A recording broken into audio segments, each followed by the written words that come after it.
தொடர்ந்து குடிநீர் பிரச்சனை. அந்த மக்களே வந்து குறைஞ்சபட்சம் ஒரு 6-7 முறை ரோட்டில் வந்து மறியல் பண்ணி பசுமறியல்வே பண்ணியிருக்காங்க. தொடர்ந்து பசுமறியல் நீங்கள் நிறைய பார்த்துருப்பீங்க, செய்திகளிலேயும் பேப்பர்களிலேயும். இதை முன்னிறுத்தி அண்ணன் அவர்கள் வந்து ஒரு எதிர்க்கட்சி, பிரதான எதிர்க்கட்சி மக்களுடைய கோரிக்கைகளை முன்னிறுத்தி முதல்ல வந்து அனைத்து இந்திய அண்ணா திராவிட முன்னேற்ற கழகம் ஒரு போராட்டத்தை அறிவித்தாங்க.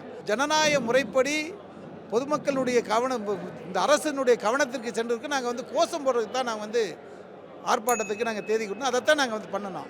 அதை வந்து இந்த திமுக அரசு வந்து செய்கின்ற ஒவ்வொரு செயலும், இங்கே மட்டும் இல்லை, தமிழ்நாடு சென்னையில் இருக்கிற எந்த பகுதியும் முறையான குடிநீர் கிடைக்கிறது இல்லை. அந்த கொடுங்கோல் திமுக அரசு என்ன மக்கள் விரோத அரசு இது பண்ணு. இந்த அரசு வந்து வீட்டுக்கு போகிறதுக்கு ரொம்ப வெகு தூரம் இல்லை. கூடிய விரைவில் அனைத்து இந்த அண்ணா திராவிட முன்னேற்ற கழக பொதுச்செயலாளர் எடப்பாடி அவர்கள் தமிழகத்தினுடைய முதல்வராக பதவியேற்கும் நாள் தமிழக மக்கள் எதிர்பார்த்து கொண்டிருக்கிறார்கள்.